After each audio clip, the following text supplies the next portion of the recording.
সমুদ্রগড়ে আমি আগেও অনেকবার এসেছি। এটা এমনই একটা গড়, এক পাশে নবদ্বীপ আমাদের হেরিটেজ টাউন, আর একদিকে বিখ্যাত কালনা, আর মধ্যেখানে আবার পূর্বস্থলী, উত্তর পূর্বস্থলী, দক্ষিণ পূর্বস্থলী এবং ধাত্রীগ্রাম। কি ঠিক বললাম তো? বর্ধমানের মানুষকে নতুন করে বলার কিছু নেই। নবদ্বীপ হেরিটেজ টাউন হচ্ছে, অলরেডি টাকা দেওয়া হয়ে গেছে, কাজ চলছে। আমি চেয়ারম্যানকে অনুরোধ করব কাজটা চটপট করবার জন্য। নন্দন নিজে ফিজিক্যালি ঠিক নেই বলে তাই, না তো যতদিনও ফিজিক্যালি ঠিক ছিল ও অনেক কাজ করত। এখনও ওই হাত পা বেয়ে নিয়েই কোনো রকম কাজ করে, ওর কোনো তুলনা হয় না। বিমানবাবু আছেন নবদ্বীপের পুরসভার চেয়ারম্যান, তাকে আমি বলবো কাজটা যেন গাফিলতি না হয়। তপন পূর্বস্থলী উত্তর, স্বপন পূর্বস্থলী দক্ষিণ, জেলা পরিষদের চেয়ারম্যান রানা আমাদের নদিয়া জেলা এবং বর্ধমান দক্ষিণ জেলা, উপস্থিত আমার অন্যান্য সমস্ত বন্ধুবান্ধবেরা, আমাদের প্রার্থী, বিশেষ করে এখানে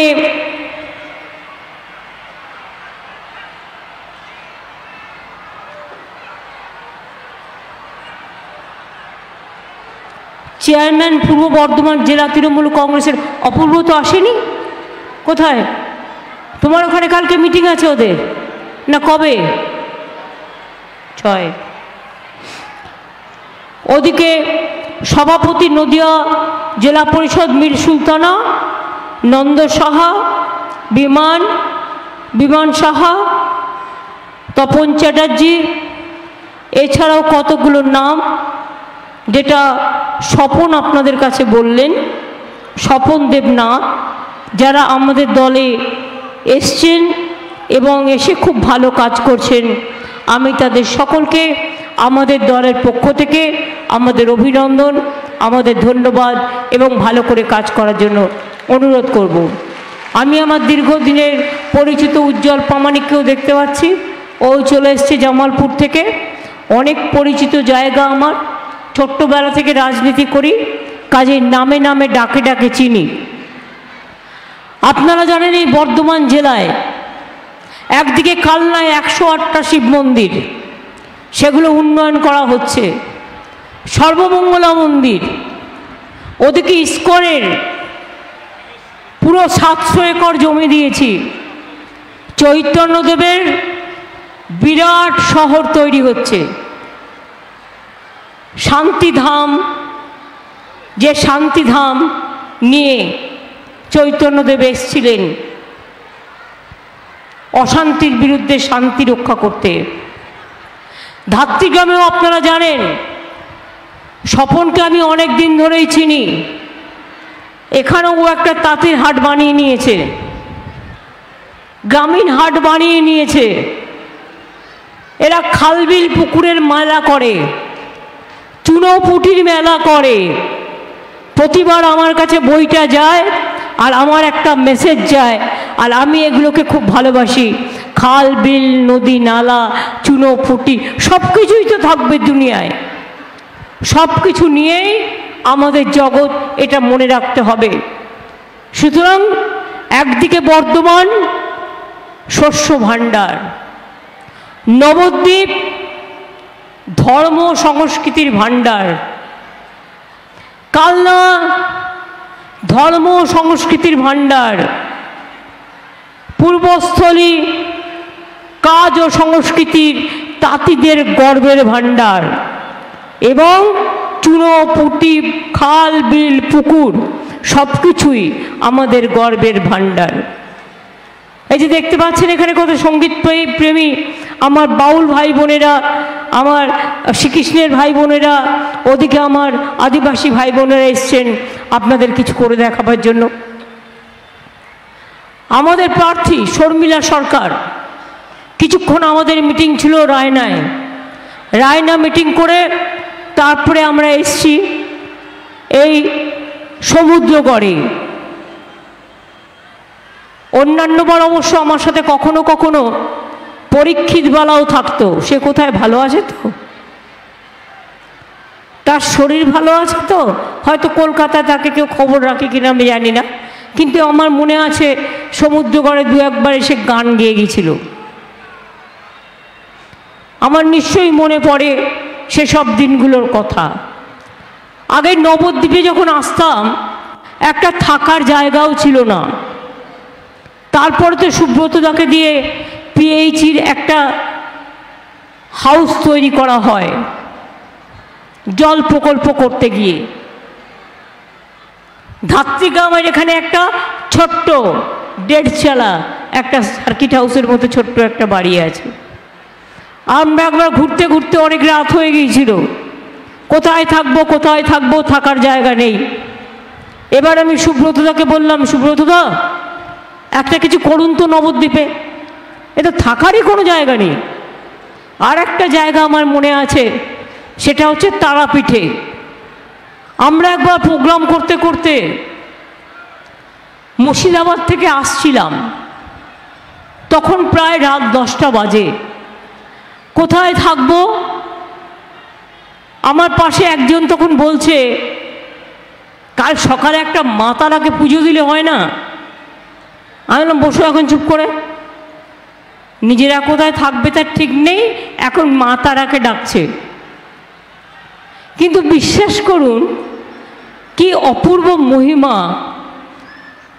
আমরা একটা জায়গায় দেখছি আস্তে আস্তে রাস্তায় ববি মানে ফিরাদ হাকিম আমার কলিগ, ও বক্তৃতা দিচ্ছে, তখন পঞ্চায়েত ইলেকশন। ওকে দেখে আমি বললাম, আরে তুই এখানে? বললো, হ্যাঁ আমি তো পঞ্চায়েত ইলেকশনে ভাষণ দিচ্ছি। আমাকে বলল, ওই তো ওই পিঠটা, তাও ওই গলিটা তারাপীঠ, মানে আমার অপোজিটের গলিটাই। তার মানে বুঝতে পারলেন আমাদের কিন্তু তারাপীঠে মান নিয়ে গেল।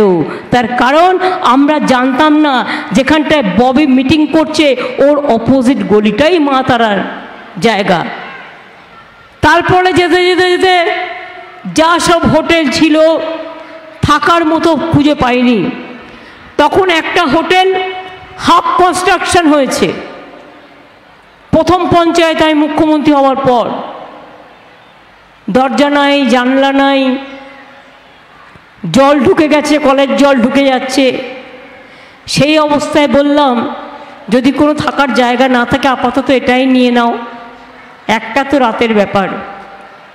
তারপরে এখন রামপুরহাটে আমরা একটা সার্কিট হাউস এবং আর একটা পিএইচির দুটো থাকার ভালো জায়গা করেছি, এবং আমরা রামপুরহাটে তারা বিতানো তৈরি করেছি, যেখানে প্রায় ফরেস্টের জায়গা 18 কোটিটা কটেজ আছে। যেমন বোলপুরে যখন আসতাম দেখতাম শুধু একটা সার্কিট হাউস, 3টে রুম। তারপর আমরা রাঙা বিতান করলাম, প্রায় 32টা রুম। রাঙা বিতান 2 হচ্ছে, আরও 22টা রুম হবে। বাউল বিতান তৈরি হচ্ছে, ওখানেও তারা বিতান তৈরি হচ্ছে। তারপরে সার্কিট হাউস যেটা ছিল ট্যুরিজম ডিপার্টমেন্টের, ওটাকেও ডেভেলপ করা হচ্ছে। অর্থাৎ আজকে ট্যুরিজমে এবং পর্যটনে যেখানেই যান কোথাও না কোথাও থাকবার জায়গা পাবেন। আর তাছাড়া মানুষের বাড়ি থাকার যে একটা কনসেপ্ট, আমার 2টো ঘর আছে, একটা ঘরে আমি থাকবো, আর একটা ঘরে আমি হোমস্টে করলাম। হোমস্টে করার মানে হচ্ছে গভর্নমেন্ট আপনাকে 1 লাখ টাকা দিচ্ছে, ওই ঘরটায় একটা খাট তৈরি করে দেবে, একটা টিভি লাগিয়ে দেবে, একটা ওয়াশরুম বানিয়ে দেবে। এবার যে কোনো লোক বেড়াতে গেছে, ওখানে থাকার জায়গা নেই, আপনার ওই রুমটায় থাকবে, আপনার রান্না করা খাবার খাবে, আপনাদের সাথে থাকবে। অর্থাৎ এটাকে বলা হয় হোমস্টে, এবং তাতে খুব ভালো ইনকাম হচ্ছে। হোমস্টেতে বাংলা সেরা, এরকম অনেক কাজ নতুন করে বলার অপেক্ষা রাখে না, কারণ এখন তো ভোটের সময়, 1 মাস 3 দিন এমনিতেই হয়ে গেল। ভোট প্রচার করতে করতে এখনও 1 মাস বাকি আছে। আমি জানি না কি হয়েছে ইলেকশন কমিশনের, একটু দেখতে হবে ভালো করে। আগের বার আমাদের 21-এর ইলেকশন 2রা মেতে রেজাল্ট বেরিয়ে গেল। এবারে এমন কি হলো, মোদিবাবুর খামখেয়ালিপনার জন্য বিজেপিকে কি করে বিজেপিকে জেতানো যায় নানা রকম ফন্দি বের করে, দূরভিসন্ধি বের করে এখন 1 জুন পর্যন্ত ইলেকশন টেনে নিয়ে গেছে। একটা সংখ্যা হঠাৎ করে বেড়ে গেল। ইলেকশনের দিন দেখলাম একটা সংখ্যা, রাত 9টায় দেখলাম ফাইনাল সংখ্যা, 5 দিন বাদে দেখলাম অন্য সংখ্যা। কারণটা কি মানুষ জানতে চায়, আমিও জানতে চাই একজন সাধারণ মানুষ হিসেবে। আমি গতকাল খবরটা পেলাম আমাদের 1500 পুলিশ কর্মী ইলেকশন কমিশন নিয়ে গেছে অন্য রাজ্যে কাজ করাবে বলে। যদিও অন্য রাজ্যের কেউ আমাদের রাজ্যে এখনো পাঠায়নি সেন্ট্রাল ফোর্স ছাড়া।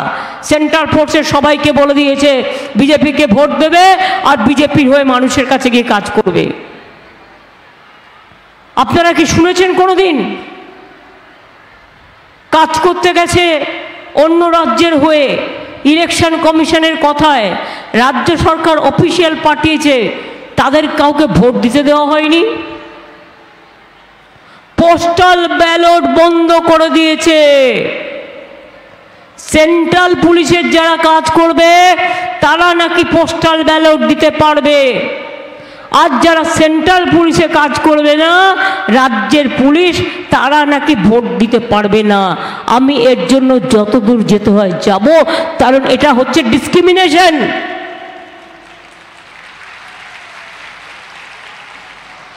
সব ফোর্সকে বলবো যারা ইলেকশন ডিউটিতে থাকবেন, ধরুন কারো বাড়ি নদিয়ায়, সে ডিউটি পড়েছে মিদনাপুরে, কারো বাড়ি মিদনাপুরে, তার ডিউটি পড়েছে বর্ধমানে, কোনো অসুবিধা নেই, ডিপার্টমেন্ট থেকে ছুটি নেবেন, নিয়ে ভোটটা গিয়ে রিটার্নিং অফিসারকে, যেখানে আপনার ভোট আছে সেখানে গিয়ে ভোটটা দিয়ে আসবেন। এর জন্য ছুটি কেউ আপনাদের আটকাবে না। এটা স্ট্যান্ডিং কথা বলছি আপনাদের, কারণ আপনাদেরও ভোট দেবার অধিকার আছে। আর কত চালাকি করবে বলুন তো? ছোটবেলায় পড়েছিলাম মধু বিদু 2 ভাই ছুটাছুটি করে, তাই। আর এখনকার গভর্নমেন্টের 2 মধু বিদু, এ চালা ও চালা, বুঝতে পারছেন তো? দোচালা, শুধু মিথ্যে বলে, একটা সত্যি কথা বলে না। আজকেও বলে গেছে বাংলায় দাঁড়িয়ে, তৃণমূল তো চোর, উনি নাকি সবচেয়ে বড় সাধু। আমি বলি, তৃণমূল যদি চুনোপুটি হয় না, তুমি হচ্ছে রাঘব বোয়াল। তুমি এত বড় ডাকাত আর এত বড় চোর যে চোর বললে তুচ্ছ হয়ে যায়। একটা পঞ্চায়েত থেকে একটা ছিচকে চুরি করলো, তার বিরুদ্ধে আপনি অ্যাকশন নিতে পারবেন, FIR করতে পারবেন, ব্যবস্থা নিতে পারবেন। এসব কাজ যেন কেউ করতে না পারে আমরাও লক্ষ্য রাখছি। CPM-এর কিছু লোকজন ছিল, আমি মতুয়া ভাই বোনেদেরও অনেক অভিনন্দন এবং ধন্যবাদ জানাচ্ছি। আমি দেখতে পাচ্ছি ওরাও আছে, কিন্তু জিজ্ঞেস করুন তো, বলছে আমাকে ভোট দিন আমি কাজ করব। তো ভোট তো পেয়েছেন, 10 বছর ধরে ভোট পেয়ে কোনটা করেছেন? কিন্তু মিথ্যে কথাটা বুঝতে পারছেন? মা বোনেরা, আপনাদের বাড়িতে বিনা পয়সায় বিদ্যুৎ যায়, বিদ্যুতে আপনারা টাকা দেন না, উনি নাকি সবাইকে বিনা পয়সায় বিদ্যুৎ দিচ্ছেন, উনি নাকি সবাইকে বিনা পয়সায় গ্যাস দিচ্ছেন। এটা কি সত্যি? উনি নাকি সবাইকে 15 লাখ টাকা করে দিয়ে দিয়েছেন, সত্যি? উনি লোককে রেশন কার্ড চাল খাওয়াচ্ছে বিনা পয়সায়, এটা কি সত্যি? আমি বর্ধমানে কৃষকদের জেলা বলে বলি, জানেন তো আমরা 9 কোটি মানুষকে বিনা পয়সায় চাল দিই। কত খরচা হয় বছরে?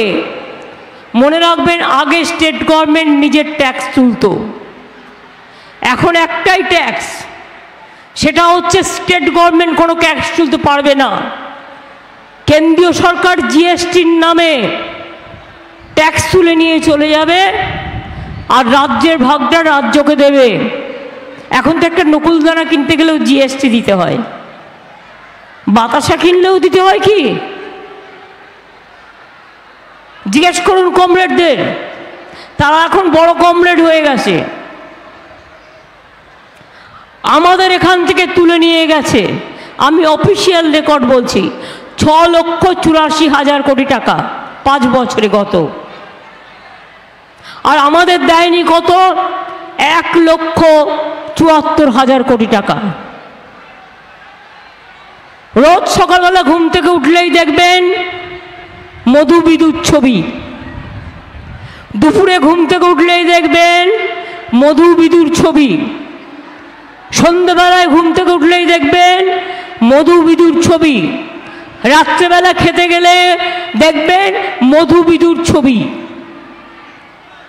আর সবাইকে বলছে মছলি খাবেন না, মানে মাছ খাবে না, মাংস খাবে না, ডিম খাবে না, সব কাঁচা কলা খেয়ে থাকবে, নয় বার্লি খেয়ে থাকবে। কারণ চার্লি বাবু বলে দিয়েছেন, আমি যা বলবো তাই, 1 লিডার 1 নেশন।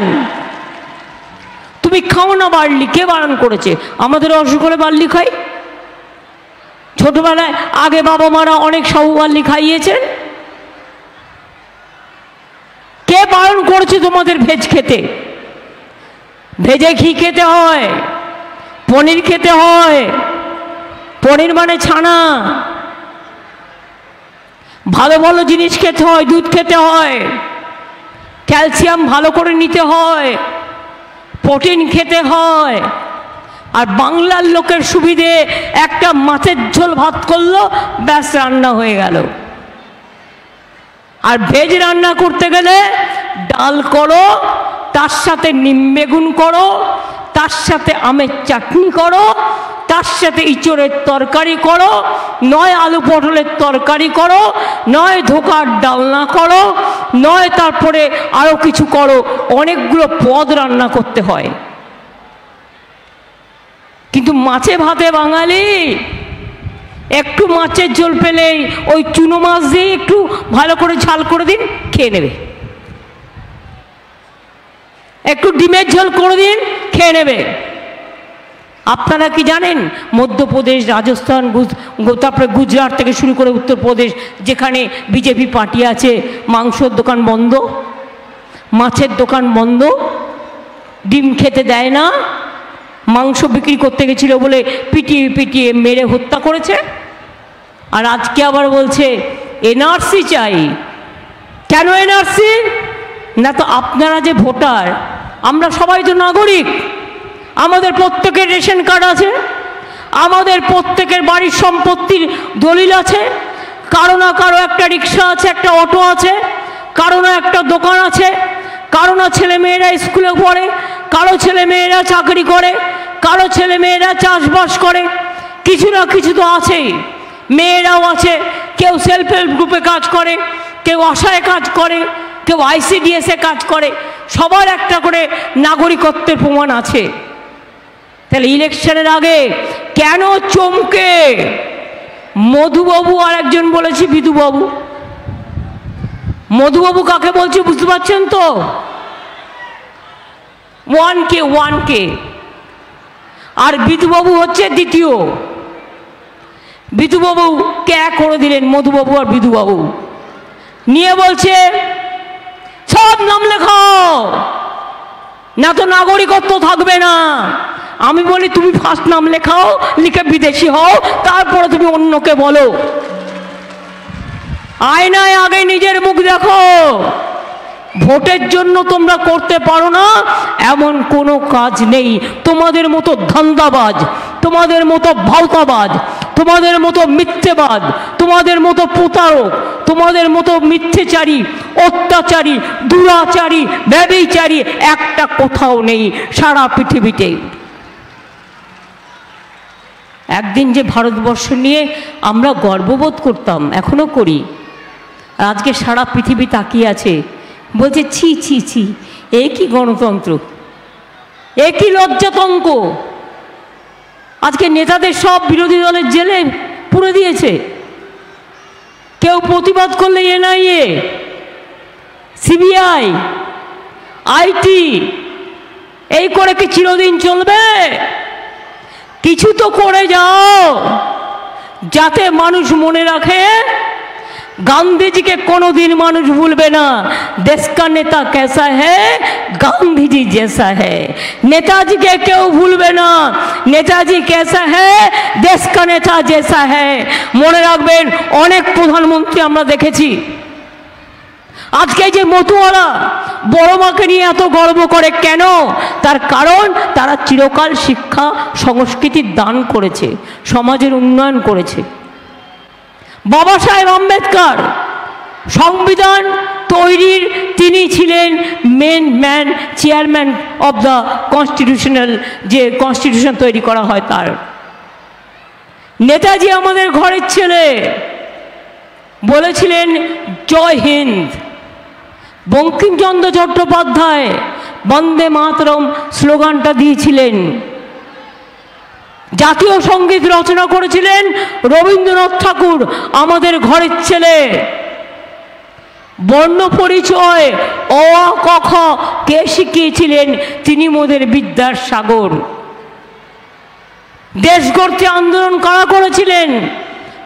ক্ষুদিরাম, প্রফুল্ল চাকি, বিনয় বাদল দীনেশ, গান্ধীজি, নেতাজি থেকে শুরু করে কত মানুষ যারা দেশের জন্য প্রাণ হারিয়েছেন।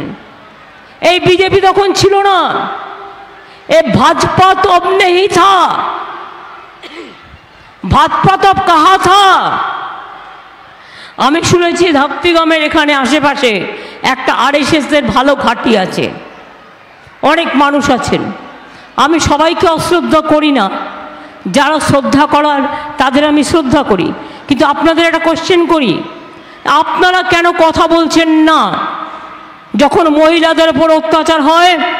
সন্দেশখালি নিয়ে মিথ্যে কথা বলে প্রাইম মিনিস্টার রোজ নাটক করছে, আর মাননীয় রাজ্যপালের রাজভবনে যদি একটা বাচ্চা মেয়ে তার ওখানে কাজ করতে গিয়ে মলেস্টেটেড হয়, আপনাদের কি বক্তব্য? কেন আপনারা কথা বলেন না?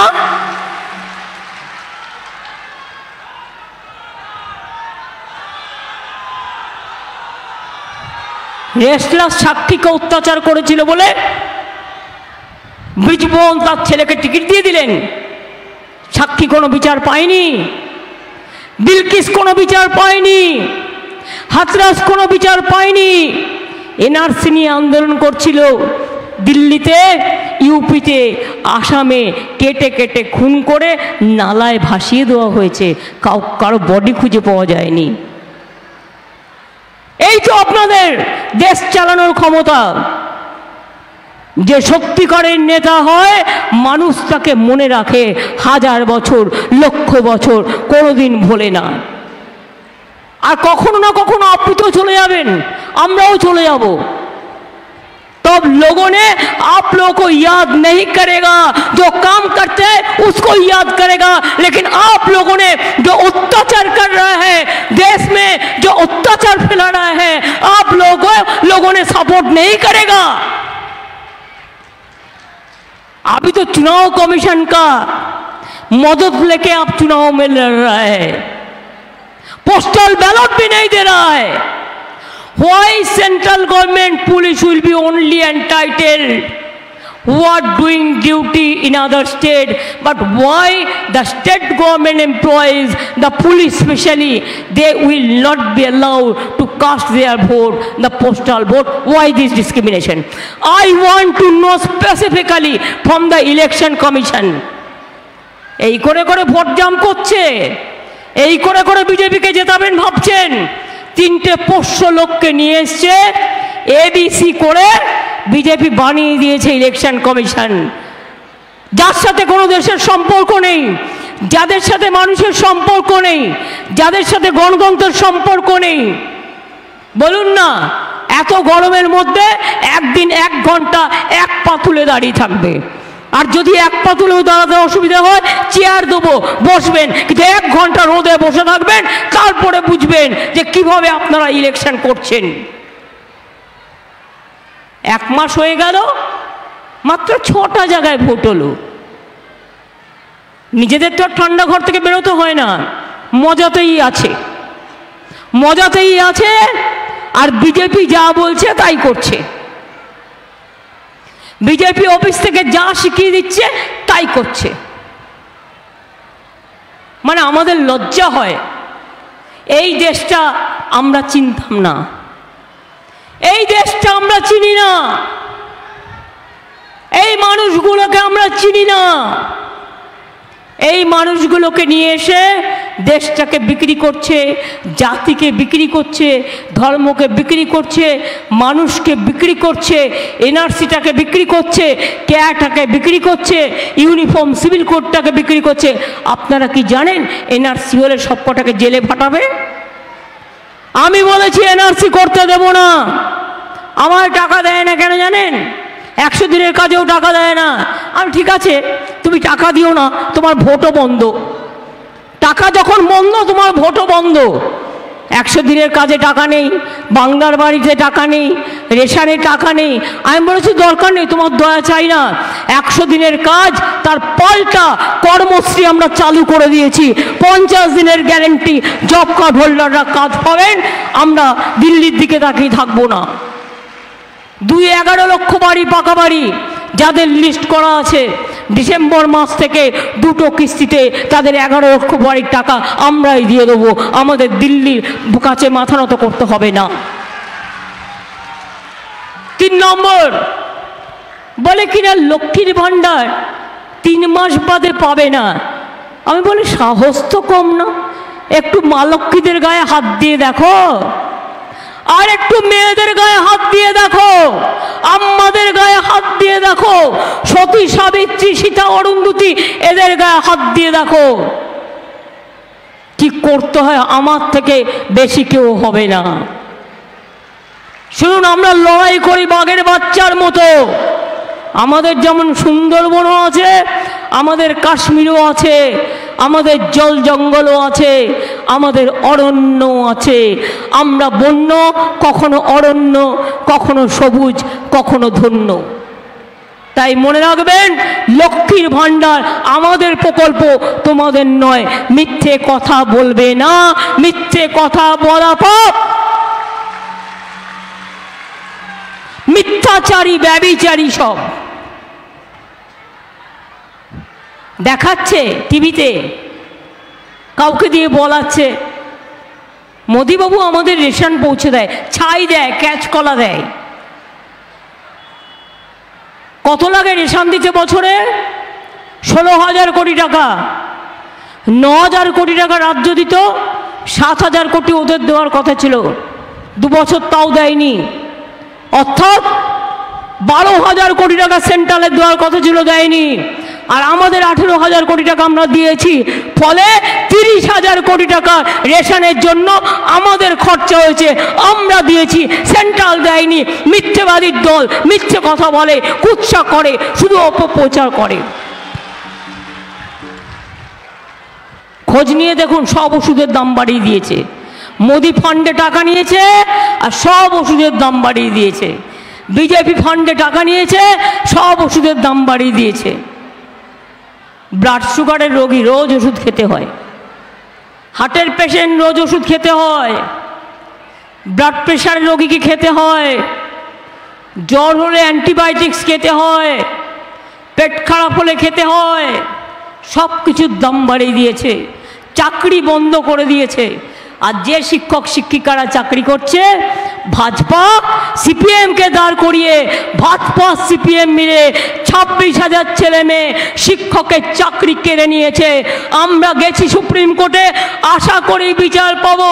আর একটা কথা আমি বলে রাখি, জেনে রাখবেন, মোদি বাবু, আপনাকে লোক দেখানো ইলেকশনের আগে ঢং করতে হবে না, অনেক ঢং করেছেন আপনি, চাকরি খেয়েছেন, আপনার লোকেরা খেয়েছে, তৃণমূল খেয়েছে। একটা চাকরি দেওয়ার ক্ষমতা নেই, কিল মারার গোসাই। শূন্য কলছি, বড্ড বাজে, বেশি, বড্ড বেশি কথা বলে, জানে না বেশি কথা বললে দাঁত পোকলা হয়ে যাবে, আর আরো বেশি মিথ্যে কথা বললে দাঁতের মাড়িটাই চলে যাবে।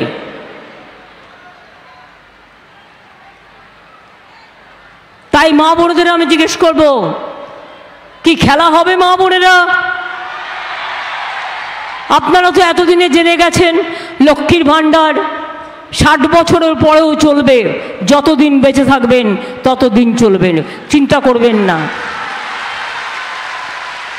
কিষাণ ভাতা যারা পাচ্ছেন পেয়ে যাবেন। আলুর জন্য আমরা বীমা করছি যাতে আপনাদের অসুবিধে না হয়। তো কি মা বোনেরা খেলা হবে? রান্না করেন যখন হাতা খুন্তি ঝান্না লাগে, হাঁড়ি কড়াই লাগে, ওগুলো রেডি করে রেখে দিন, একটু খেলতে হবে। কি ভাই বোনেরা খেলা হবে? সবুজশ্রী খেলা হবে, স্মার্টফোন খেলা হবে, সাইকেল খেলা হবে, ঐক্যশ্রী খেলা হবে, শিক্ষাশ্রী খেলা হবে, যুবশ্রী খেলা হবে, মেধাশ্রী খেলা হবে। ও তুমি একটা বল নিয়ে এসছো, অনেকদিন বাদে দেখলাম, খেলা হবে বলেই যাচ্ছি, কিন্তু বল তো নিয়ে আসেনি। চলে এসো তো, অনেকদিন হয়নি, তোমাদের দুজনকেই দেবো, তোমরা লুকবে। চলে এসো, চলে এসো, সবাই মিলে ভালো থাকবেন। আর আমরা 4-5 মিনিট টাইম নেব, তার কারণ সংস্কৃতিপ্রেমী মানুষদের একটুখানি আমাদের সংস্কৃতির বিনিময় করবার জন্য। আমি এই কথা বলে অনেকক্ষণ বলেছি, বকবক করেছি, প্রতিদিনই প্রায় চলছে, 1 মাস 3 দিন হয়ে গেল, জানি না আর কদিন টানতে পারবো। প্রচণ্ড রৌদ্র গরম, তার মধ্যেই সব চলছে। মিটিংয়ে আসতে আসতে খবর পেলাম দেবের হেলিকপ্টারটা প্রথমেই যখন উঠেছিল তখনই নাকি একটু ধোয়া ধোয়া গন্ধ বেরোচ্ছিল, কিন্তু আকাশে উঠে দেখে প্রায় আগুন লেগে যেতে যেতে বেঁচে যায়, এমার্জেন্সি ল্যান্ডিং করে। আমি তাই নিয়ে খুব চিন্তায় ছিলাম এবং ওর সাথে আমি কথাও বলেছি ফোনে। নানা রকম ঘটনা চলছে, বিজেপির আমলে কাউকে ভালো থাকতে দেবে না, নিজেদের ভালো থাকতে হবে। আমি এটুকু বলে আপনাদের সকলকে বলবো, জয় হিন্দ, বন্দে মাতরম, খোদা হাফেজ, ইনশাল্লাহ, জয় বাংলা এবং জয় বাংলা এবং জয় বাংলা। সকাল সকাল ভোট দিন, নিজের ভোট নিজে দিন, জোড়া ফুলে ভোট দিন শর্মিলা সরকারকে, ডক্টর শর্মিলা সরকার। মনে রাখবেন ও অনেক ভালো করে পড়াশুনো করেছে, নমশূদ্র ঘরের মেয়ে হয়েও আজকে ও ডাক্তারি রেজাল্ট করে ভাস করে ভালো করে গভর্নমেন্টের চাকরি থেকে ইস্তফা দিয়ে আপনাদের জন্য কাজ করতে এসছে। আমার দৃঢ় বিশ্বাস এই মেয়েটি আপনাদের পাশে থাকলে আপনাদের অনেক কাজ হবে। ভালো থাকবেন, সুস্থ থাকবেন। জয় হিন্দ, বন্দে মাতরম।